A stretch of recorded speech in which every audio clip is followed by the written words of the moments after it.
Buenos días, chicos. Vamos a iniciar con la clase de CID. Muy bien, doctor. Vamos a dar inicio. ¿Se escucha bien? Sí. Muy bien. Bueno, para los que no me conocen, mi nombre es Juan Carlos Guzmán Castillo y vamos a abordar el tema de la coagulación intravascular diseminada.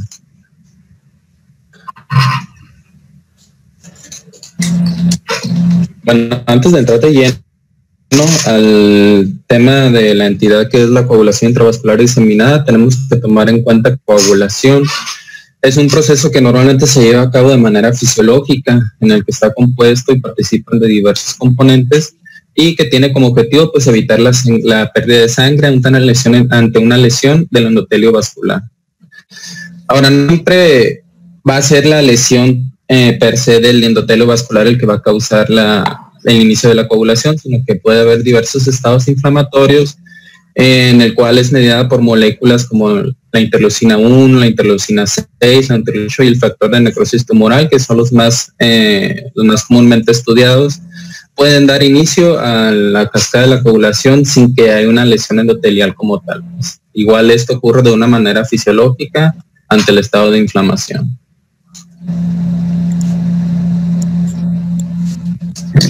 Ahora ya entrando al término de la coagulación intravascular diseminada, tenemos que esta siempre va a ser una manifestación de otra entidad o de otra enfermedad, por lo que se puede catalogar como síndrome, que va a ser caracterizado por una activación de la cascada de la coagulación, tanto de la cascada como de la fibrinolisis, y que esta va a concluir en la formación de trombos y la embolización de los mismos a diferentes partes del cuerpo.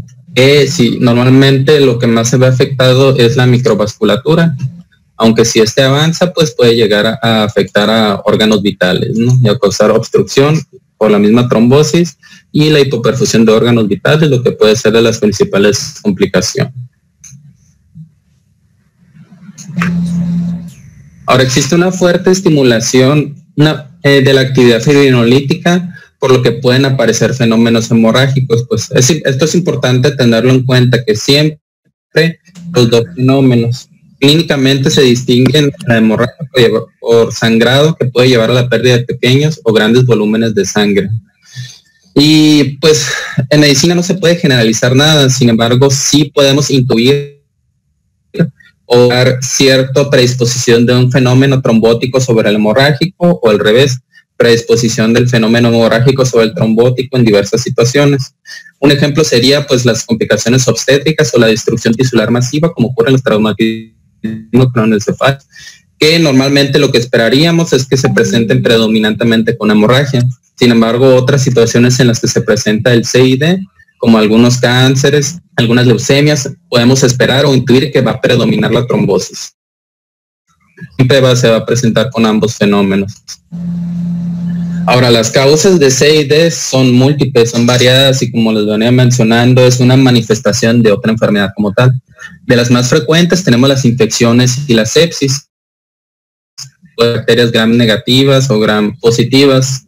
Un ejemplo común de esto pudiera ser la meningococcemia, que normalmente, o bueno, al menos en los libros, porque pues afortunadamente ya no, es algo que no se ve, se puede hacer que los pacientes se presentan con un gran petequial en el que predomina la trombosis, ya que el meningococo suele actuar o inhibir los anticoagulantes naturales. Entonces va a predominar los fenómenos trombóticos. Sin embargo, pues cada tipo de infección puede actuar diferente y puede dar otro tipo de manifestación, ¿no? También otras mayormente asociadas a CID son la malaria, infecciones por parásitos o las fiebres hemorrágicas, que puede ser por riqueza o por dengue, de las más comúnmente encontradas causantes de CID. También se encuentran algunas neoplasias, los adenocarcinomas. Sin embargo, algunas bibliografías mencionan que hasta el 60-80% de la CID de origen neoplásico van a estar causados por cánceres hematológicos, principalmente las leucemias. La LLA es de los más comunes, ¿no? También otra causa pues son los traumatismos. Obviamente la gravedad del traumatismo es proporcional a la probabilidad de que se presente CID, sobre todo en los pacientes que han sufrido grandes traumas, multitraumas o craneotismos craneoencefálicos grandes, que van a causar bastante incular y bastante sangrado.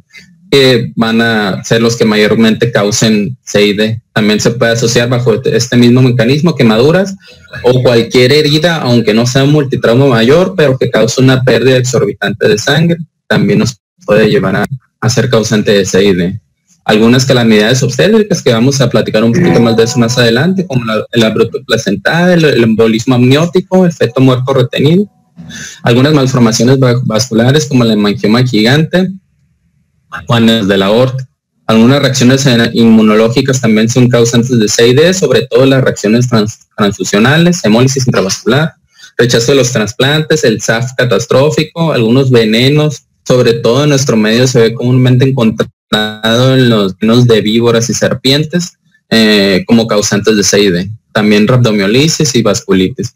Algunas causas cardiopulmonares como simplemente el paro cardíaco, la TEP, la falla hepática severa, independientemente de la causa, ya que pues el IGE implicado en múltiples áreas del sistema de coagulación, tanto como es la producción de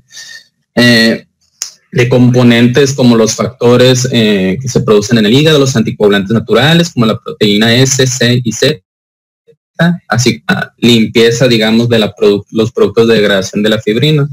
Por lo tanto, cualquier afección en el hígado, sobre todo en los procesos agudos como la hepatitis fulminante, el hígado de choque, la peritonitis bacteriana, la cirrosis avanzada, son los mayores causantes de CID de hepático. Y otros que también se ven asociados, ¿no? Como el golpe de calor, el shock con acidosis severa, hipotermia, etcétera, ¿no?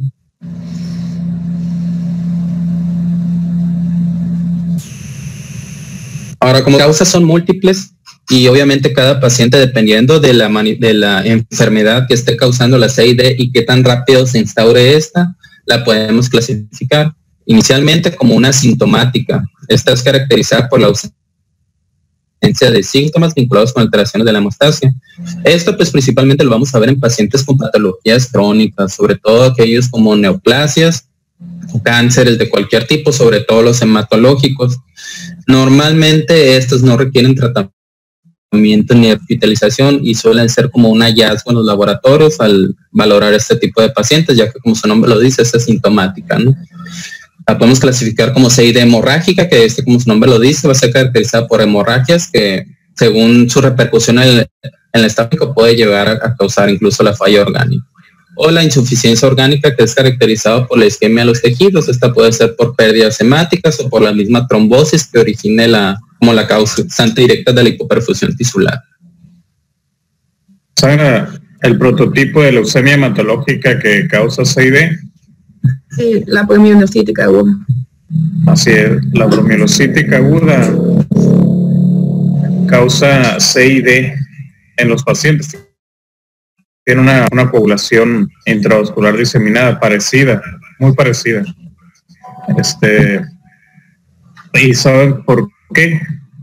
¿Qué es lo que sucede en la promielocítica?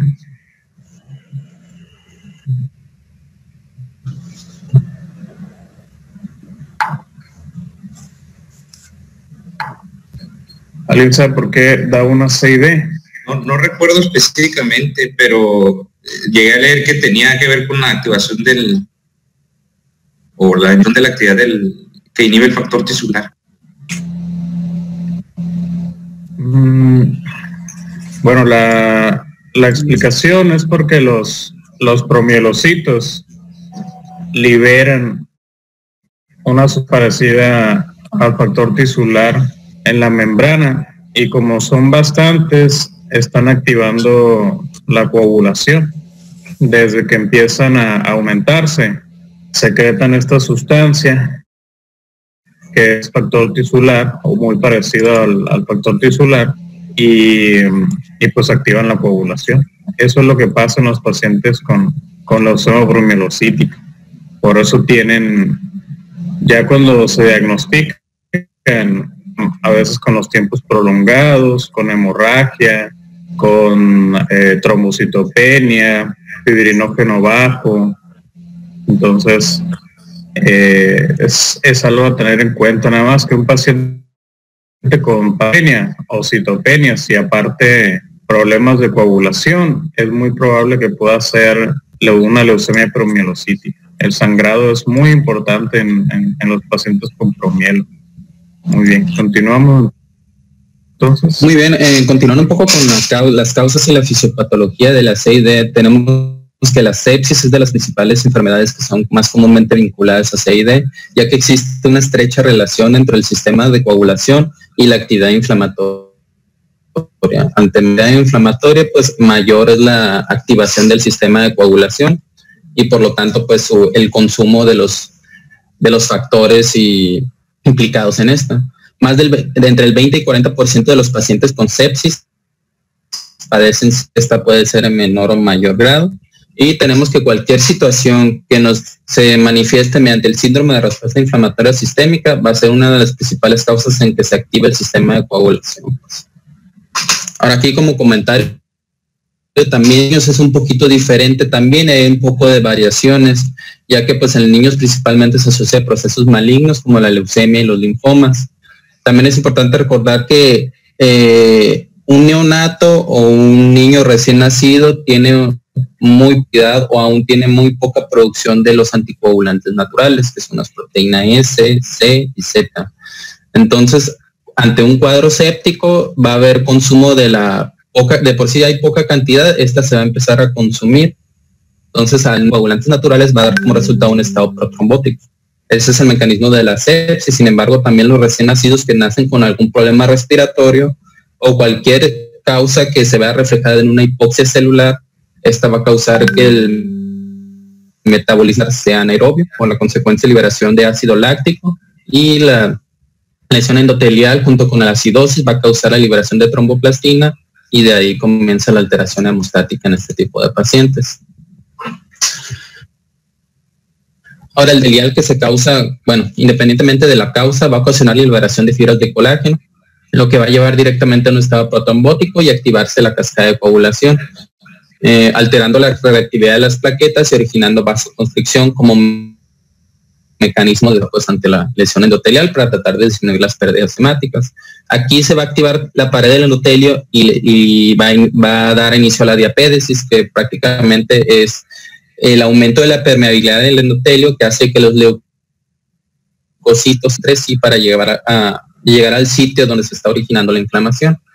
Como habíamos mencionado anteriormente, el estado inflamatorio inicia también o propicia el inicio de la cascada de la coagulación, sobre todo, como les había mencionado, las interleucinas 6, que son las que se incrementa la expresión de las moléculas de adhesión plaquetaria, y la interleucina 1 y el factor de necrosis tumoral alfa, que estos principalmente atraen a los leucocitos hacia el sitio de la lesión tisular, del sitio de la lesión, que es donde está liberando el factor tisular.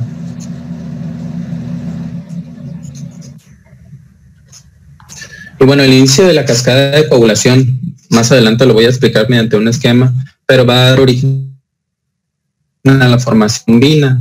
La trombina va a escindir o dividir al fibrinógeno, que prácticamente el fibrinógeno lo veo como la materia prima para la formación de fibrina, lo va a dividir en péptidos A y B y monómeros de fibrina.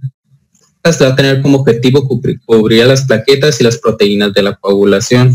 Y por otra parte, el que va a regular que esta reacción no sea exagerada va a ser el plasminógeno, que es de los principales compuestos del sistema fibrinolítico. Pues esta se va a activar, a dar lugar a la plasmina, que es la forma activa, que prácticamente el objetivo de la plasmina es destruir los coágulos de fibrina generando productos de degradación, principalmente el dímero D, ¿no? Entonces la plasmina prácticamente va a ser el principal controlador de que no se forme trombocoagulación.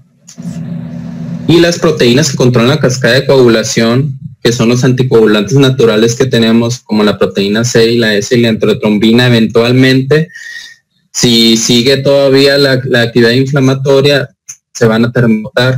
¿Y qué va a pasar? Va a causar que los microtrombos que se forman con los monómeros de fibrina no sean inhibidos o no sean destruidos, y que estos microtrombos que prácticamente están compuestos por plaquetas, va a causar que se vayan al lecho microvalvular y que las plaquetas, que son los compuestos principales, se vayan agotando poco a poco. Bueno, en este esquema se pudiera explicar brevemente la cadena de eventos que son las que va ocurriendo. Tenemos que el estimulante, que puede ser cualquiera de las causas que les haya mencionado anteriormente, la sepsis, la hipoxia, etcétera, que va a ser el evento estimulante, va a causar que la célula dañada libere el factor tisular, que normalmente se encuentra inactivo, va a causar que se active la cascada de la coagulación y que se active principalmente la trombina. Veamos que la trombina va a ser la que va a cortar el fibrinógeno, que es la materia prima, y que va a originar los monómeros de fibrina, pues que esos son los principales puntos que van a pegar las plaquetas entre sí y la formación del coágulo, para pues evitar el sitio de sangrado, ¿no? Y ante esto, el que va a regular esa situación, que no se forme, que no se dé de una manera exagerada, va a ser la activación del plasmina, y la plasmina va a ser la que va a degradar esos compuestos. Que principalmente los productos de degradación de la fibrinolisis van a estar compuestos por el dímero D. Es el más estudiado o el que más comúnmente se puede encontrar. Normalmente, pues, en una sangrado, pues quedaría hasta aquí.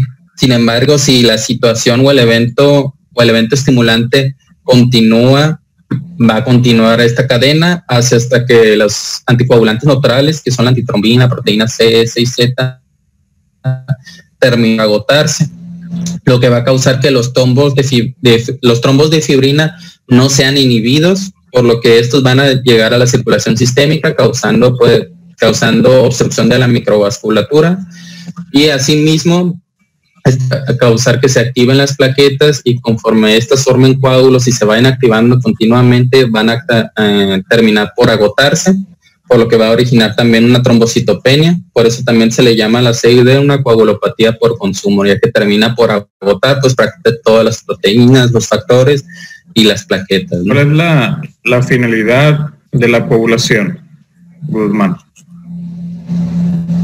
La finalidad pues es crear el trombo o el coágulo para evitar el sangrado o para evitar las pérdidas hemáticas ante una lesión endotelial o ante una inflamación. Okay. ¿Y la finalidad de la cascada de la coagulación?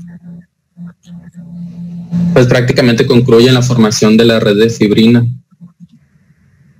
y la adhesión de las plaquetas entre sí para la formación del trombo. Bueno, un poco antes, la cascada de la coagulación termina con la generación de trombina. Toda la finalidad de la cascada de la coagulación es trombina. La trombina, pues ya lo explicaste, va a convertir el fibrinógeno a monómeros de fibrina. Al mismo tiempo que se está formando la coagulación, o sea, se está llevando a cabo la cascada de la coagulación, al mismo tiempo ya están corriendo inhibidores de la cascada de la coagulación, sobre todo los del fibrinógeno, pues la plasmina, ¿no? Ya están corriendo. Están tratando de hacer fibrinolisis, ¿sí? Entonces hay varios inhibidores a lo largo de la cascada que también están corriendo para tratar de frenar esa coagulación. Pero no son infinitos los factores, ni las proteínas anticoagulantes se desgastan al final. Se desgastan, si el estímulo continúa, se desgasta y hay un consumo masivo de horas de coagulación y de activación plaquetaria. Muy bien, continuamos entonces. Y bueno, algunas consideraciones que tenemos que tener en cuenta en la mujer embarazada. Primeramente, pues la incidencia es de aproximadamente 0.3% de los embarazos, o aproximadamente 12.5 casos por cada 10.000 hospitalizaciones del parto. Y tenemos que tener en cuenta que el embarazo normal por sí solo es un estado protrombótico, debido a múltiples, como puede ser que los factores de coagulación van a aumentar, se va a alterar los mecanismos de anticoagulación endógena, la fibrinolisis se va a encontrar reducida y va a haber mayor reactividad plaquetaria. Aparte también las células propias del embarazo, como el trofoblasto, las células deciduales, los monocitos y el líquido amniótico van a expresar factor tisular, que si bien, como les había mencionado, se encuentra inactivo, ante cualquier agresión se empiezan a liberar grandes cantidades de factor tisular, siendo este como el principal iniciador de la cascada de coagulación. Ahora, esto se da de una manera normal, ya que el mismo cuerpo se está preparando, por así decirlo, pues para el parto, para evitar en lo mayor posible, evitar las pérdidas sanguíneas grandes, ¿no? Bueno, aquí se encuentra un pequeño esquema en el que se puede explicar, pues brevemente, lo que es la injuria tisular y hasta su culminación, que es en la formación de la red de fibrina. Tenemos que aquí inicia con una herida o con o con el mecanismo que sea la agresión, que va a causar que la célula dañada, ya sea por la pérdida hemática o por hipoxia, va a causar la liberación de factor tisular. Como les había mencionado, es el principal iniciador o es la chispa inicial de la cascada de coagulación, que va a servir tisular como cofactor para que el factor 7 activado activa el factor 10A y que se va a unir junto al factor 5 activado para la formación de trombina. Ahora, no siempre el factor tisular va a ser el iniciador, sino que el tisular se termina por agotar o también por inhibir por el inhibidor natural del factor tisular. Entonces, ¿cómo va a seguir esta cascada de coagulación si las pérdidas hemáticas siguen? Pues va a generar un mecanismo de retroalimentación en los cuales intervienen el factor activado, el factor 9 y el factor 8 activado, que van a culminar también en la activación del factor 10, que al unirse con el factor 5 va a producir trombina, pues. Y la finalidad, pues, de la trombina, pues, es dividir el fibrinógeno de fibrina para formar el coágulo junto con las plaquetas. Algunas complicaciones aparte del embarazo, que es un estado protrombótico, hay algunas situaciones en la embarazada que nos van a aumentar aún más el riesgo de CID. Por ejemplo, pues la preeclampsia, la eclampsia, el síndrome de HELLP, aparte del daño endotelial y la plaquetopenia que causa, pues esta puede contribuir también a que se al riesgo de presentar CID. Se dice que al tener algunas de estas patologías, el riesgo es aproximadamente el 21%. El hígado graso, que es una de las principales manifestaciones que pueden ser mortales en la mujer embarazada. Como les había dicho, el hígado se ve implicado en la producción de anticoagulantes naturales, en los factores de anticoagulación y en la línea de productos de degradación de la fibrina. Y al tener una falla hepática, pues se va a ver afectado todos estos mecanismos, por lo tanto la coagulación. Y en los casos graves, en los que si bien aparentemente no hay ninguna causa o comorbilidad materna, si tenemos un sangre excesivo, sobre todo cuando se eleva más de 1000 mililitros de sangre perdida, el tejido grave, isquémico o hipóxico va a originar la liberación de factor tisular de las células dañadas y dar inicio a la cascada de la coagulación que les había comentado anteriormente. ¿Cuál es el principal órgano implicado en la CID? Pues debe ser el hígado en todas las funciones que se ve implicado. Bueno, no es como tal un órgano, pero se considera, se le puede decir funciona como un órgano porque tiene funciones individuales. El endotelio es el principal órgano implicado en esta patología. El endotelio en la coagulación intravascular es el principalmente dañado. ¿Sí? Hay una lesión endotelial. Sí, se activa la cascada de la coagulación y se activa la inflamación. ¿Sí? Lesión endotelial, liberación de factor tisular del endotelio y activación de la coagulación. Recuerden, y es lo que quiero que les quede claro, que la inflamación no se puede separar de la coagulación. En cualquier lugar que haya inflamación va a haber activación de la coagulación. Sí, ya actualmente los últimos estudios ya están en consenso que un paso de inflamación muy grande puede generar activación de la coagulación muy importante. Ya ven los pacientes con COVID-19 que les genera un aumento gravísimo del dímero D, de reactantes de fase aguda, de PCR, de BCG, de interleucina 6. Entonces, estos factores, sobre todo la interleucina 6, es el principal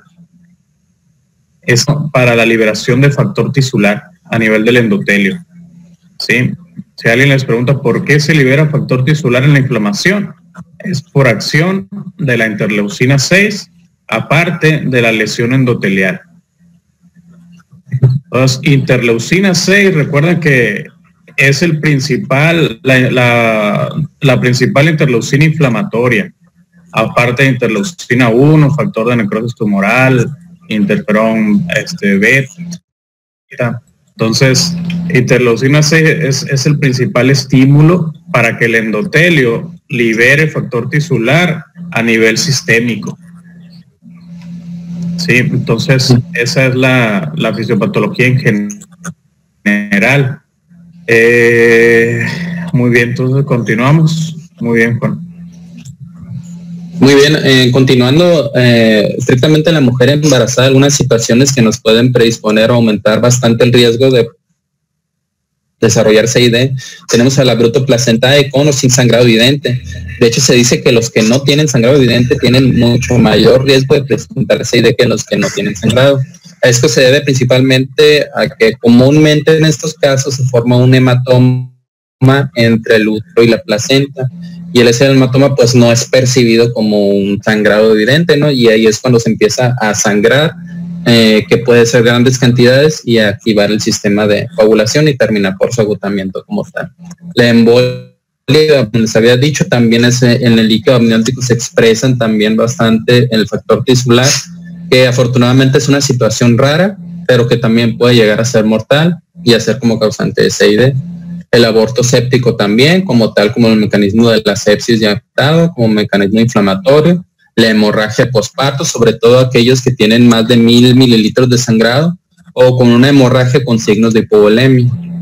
También el huevo muerto retenido, pero esto se dice que sobre todo es aquel que se presenta con el feto muerto más de 3 semanas para que empiece a considerarse como riesgo de CID. Normalmente un huevo muerto retenido que tiene pocos días, pues no tiene muy poco riesgo de desarrollar. Ahora, el cuadro clínico pues es muy variado, o sea, y siempre va a depender de la manifestación de la enfermedad causal de la CID. Es un cuadro séptico, si es un trauma, pues así va a ser el cuadro clínico, ¿no? Los cuadros pueden ser mixtos, pueden predominar, como les había mencionado, predominando el fenómeno hemorrágico sobre el trombótico en los traumas, en las hemorragias obstétricas, o puede predominar el fenómeno trombótico como las neoplasias, pero pues con cuadros mixtos.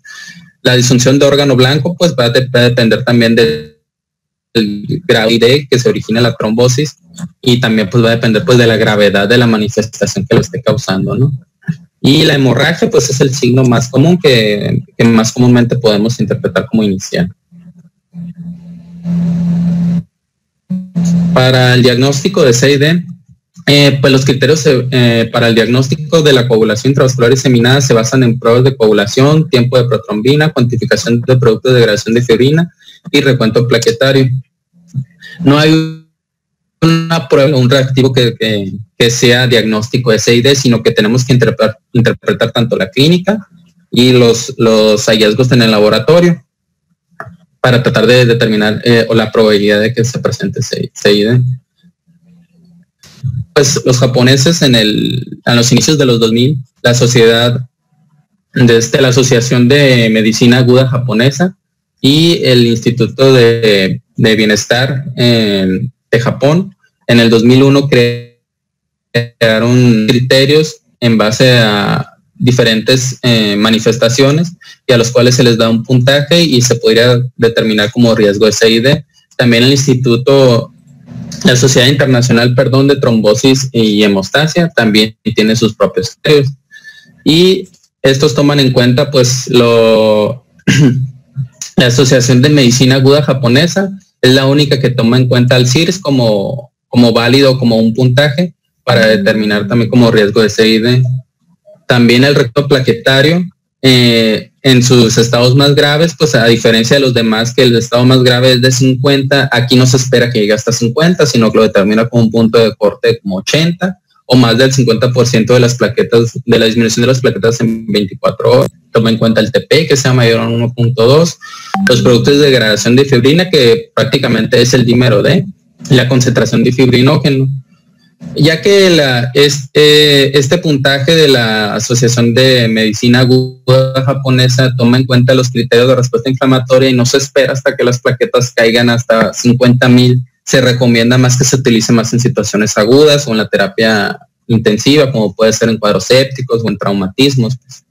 Sin embargo, al contrario, el Ministerio de Bienestar de la Salud de Japón, al contrario, toma en cuenta también la existencia de sangrado y una enfermedad subyacente, y las plaquetas, pues, como la otra, sí se espera hasta que bajen hasta 50,000, por lo que puede ser de utilidad en situaciones crónicas como las leucemias. Todas arrojan un puntaje y todas tienen sus puntos de corte para hacer el diagnóstico de coagulación intravascular diseminada. Entonces, los criterios de la JAM se pueden utilizar más en situaciones agudas y los del Ministerio de Bienestar se recomiendan más para situaciones crónicas. Y la verdad, el del Instituto de la Sociedad Internacional de Trombosis y Hemostasia, la verdad me pareció el más fácil de aprender por sus valores de plaquetas de 50 es mayor a 100, la prolongación que es de 3 a 6 o de 3 a 6 segundos, y el fibrinógeno como punto de corte de 100, la verdad es el que me pareció más fácil de aprender, pero podemos utilizar cualquiera para determinar el riesgo, la probabilidad de CID. Muy bien, en general no hay distinción entre los tres, solo que la de la JAM es más especializado, tiene un poquito, pues se hace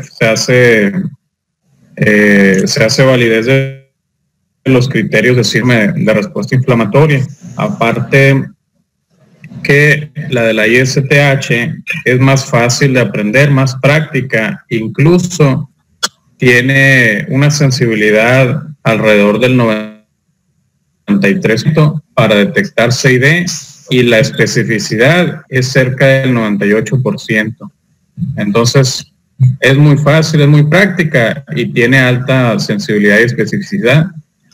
Sin embargo, pues es una suma de varios factores. O sea, a donde voy es que no hay una prueba sola o solitaria que les pueda decir que el paciente tiene CID.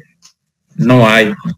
Tienen que conjuntar valores y tienen que conjuntar la clínica del paciente para que pueda ser significativo de que el paciente pueda tener CID. Con más de 5 puntos ya usted pueden decir que el paciente tiene una CID establecida, y con menos de 5 puntos, pero cercano a 5 puntos, que tenga 3, 4, pueden decir que el paciente tiene que es sugestivo de CID, pero no es afirmativo. O sea, ustedes no pueden decir, sí, el paciente tiene CID, pero con más de 5 ya es compatible con CID. Y el score se tiene que repetir cada 24 horas. O sea, esto es un score dinámico.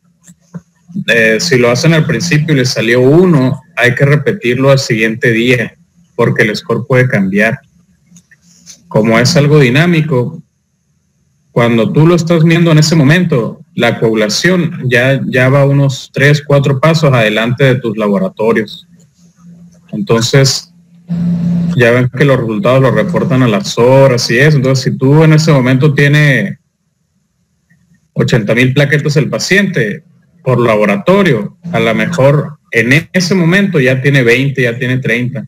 Entonces, por eso es dinámico, por eso es por lo menos 2 laboratorios al día, ¿sí? Lo recomendado es repetirlo diariamente, ¿sale?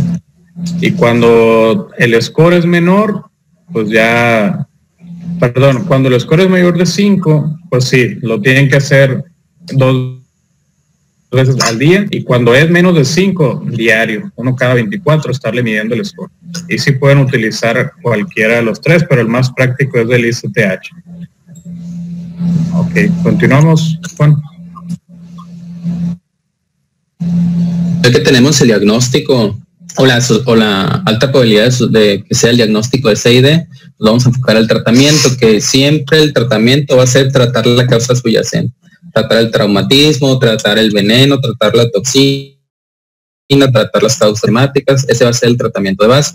Ahora, haber pacientes, como les decía, sobre todo en los pacientes crónicos, en los pacientes hematológicos, en los que no va a haber trombosis ni sangrado, y en estos no está indicado dar ningún tipo de tratamiento, salvo en aquellos en el que nosotros podamos sospechar que el sangrado vaya a ser inminente, sobre todo aquellos que tengan menos de 20,000 plaquetas. Pero si no tienen menos de 20,000 plaquetas, si no tienen ningún dato de sangrado, no está indicado reponer nada en estos casos y no existe evidencia de sangrado.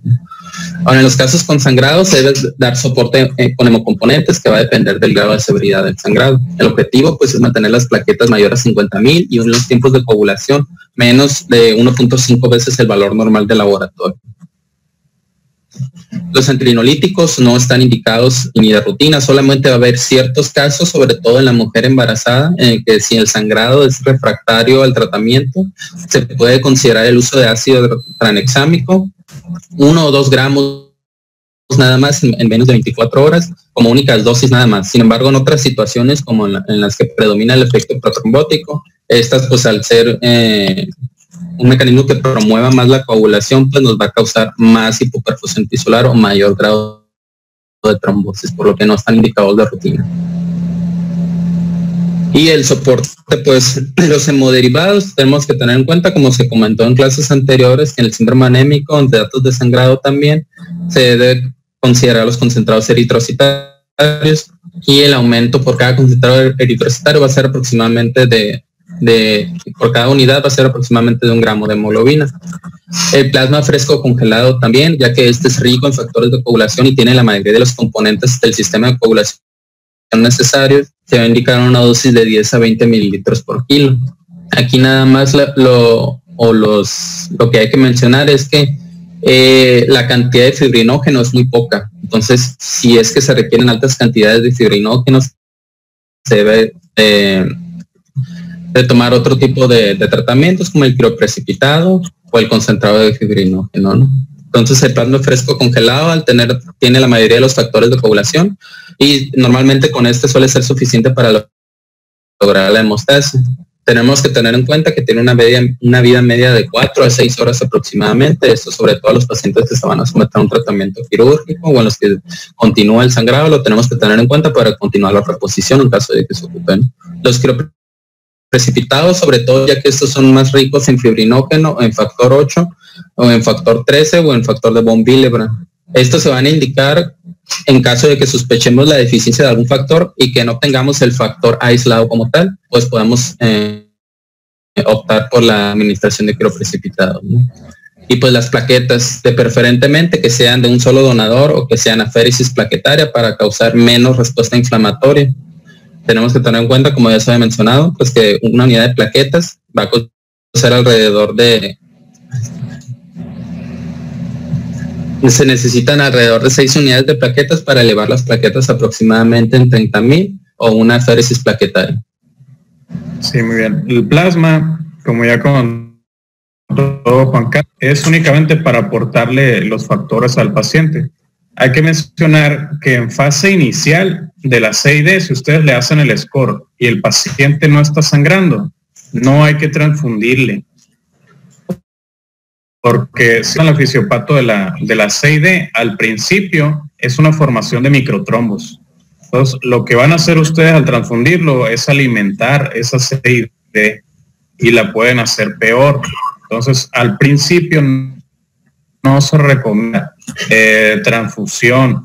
Hay algunos artículos que incluso han recomendado utilizar heparinas de bajo peso molecular si logras tú identificar que el paciente está en riesgo de CID o está CID.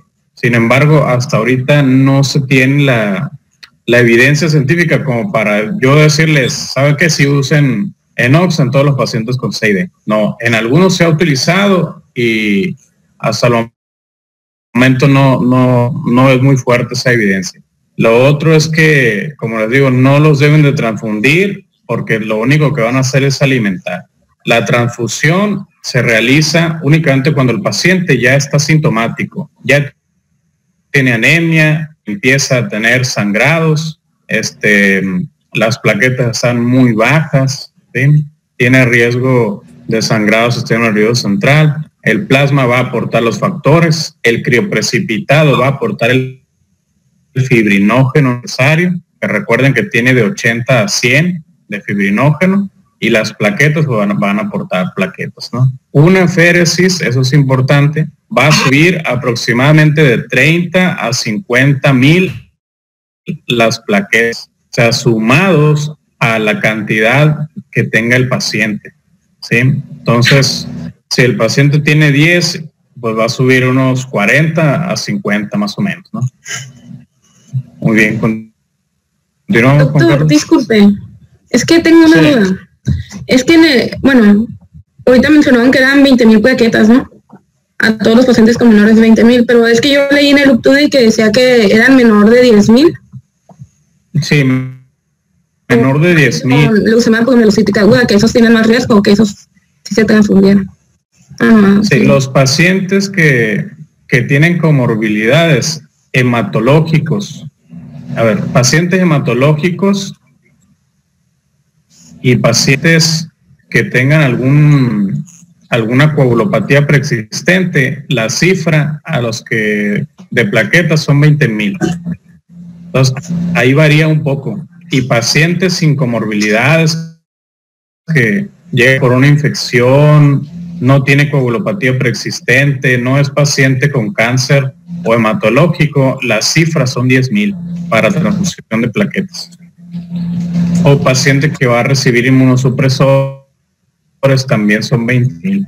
Entonces, y varía un poquito, pero en general son 10,000 plaquetas.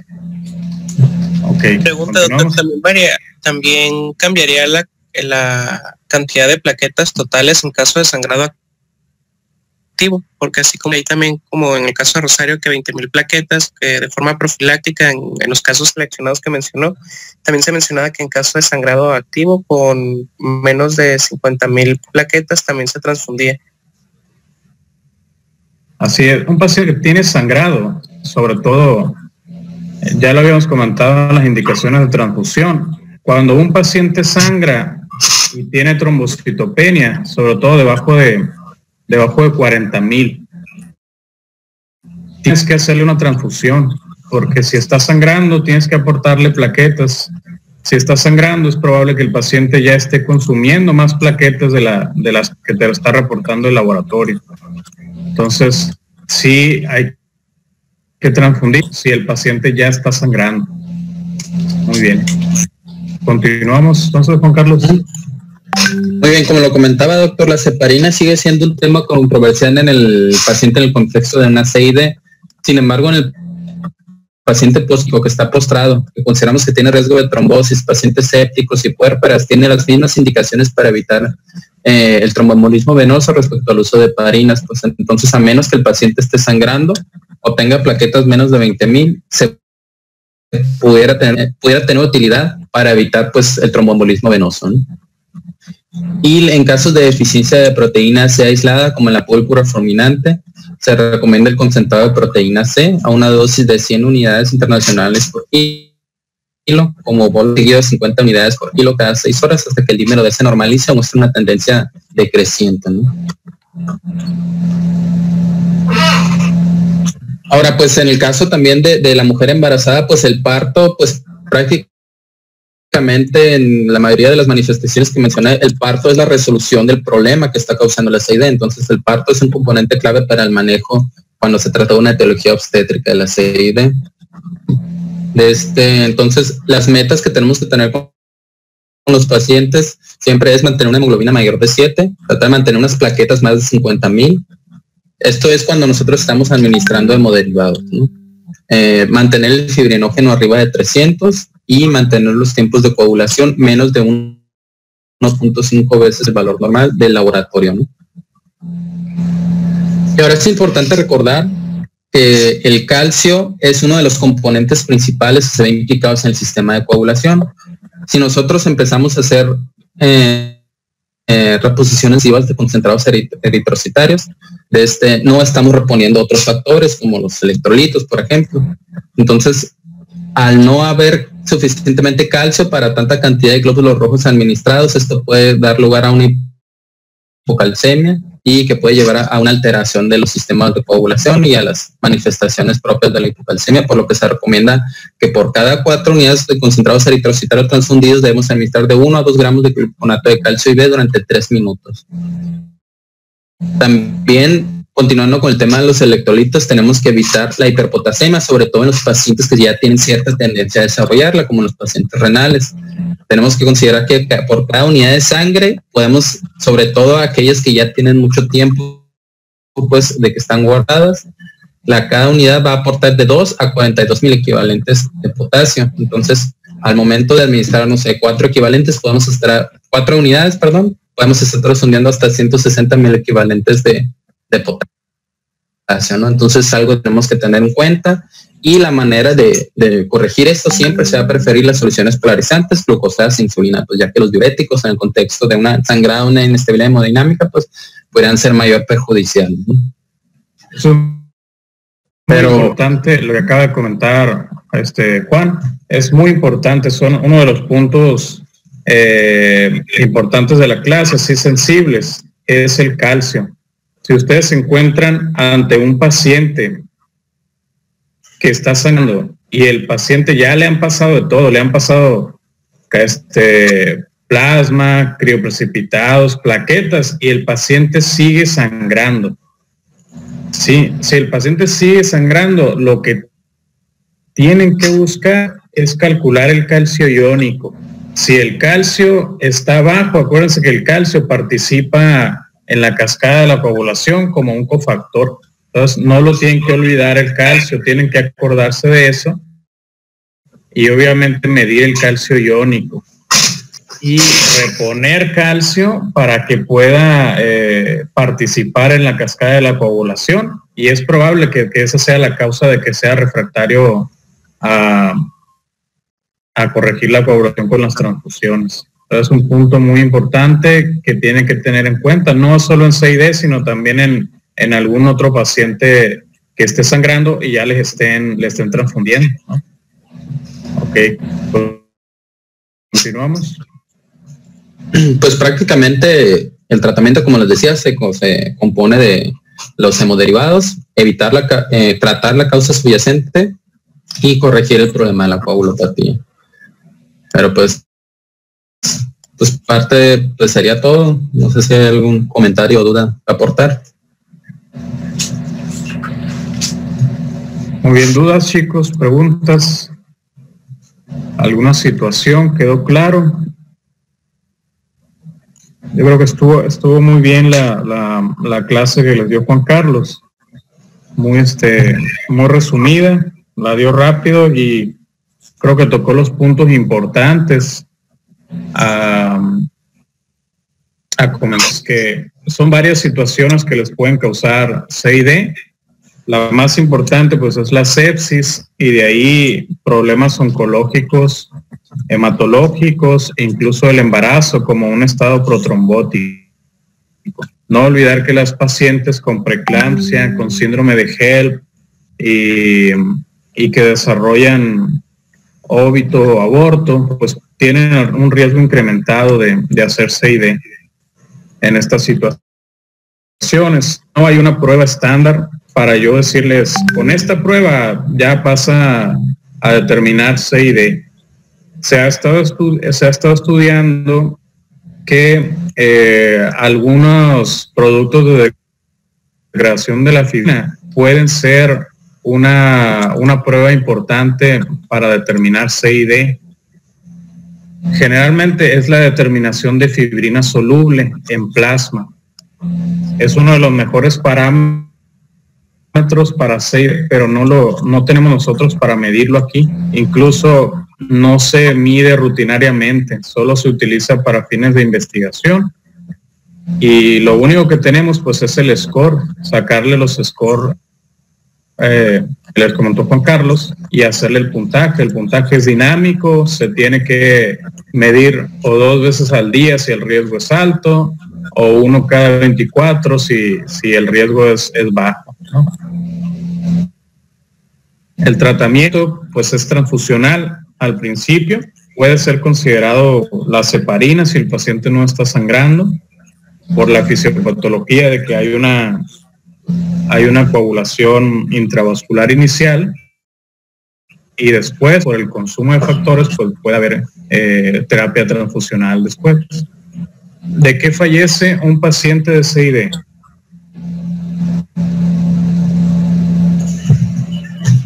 A ver, los demás. ¿Falla orgánica múltiple? No. Pues de TED, ¿no? Enfermedades microangiopáticas. No. ¿Qué pasa al final de una CID?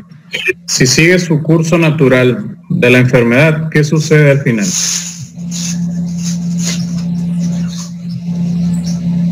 O sea, hemorragias. Hemorragias es de lo que se muere un paciente de CID.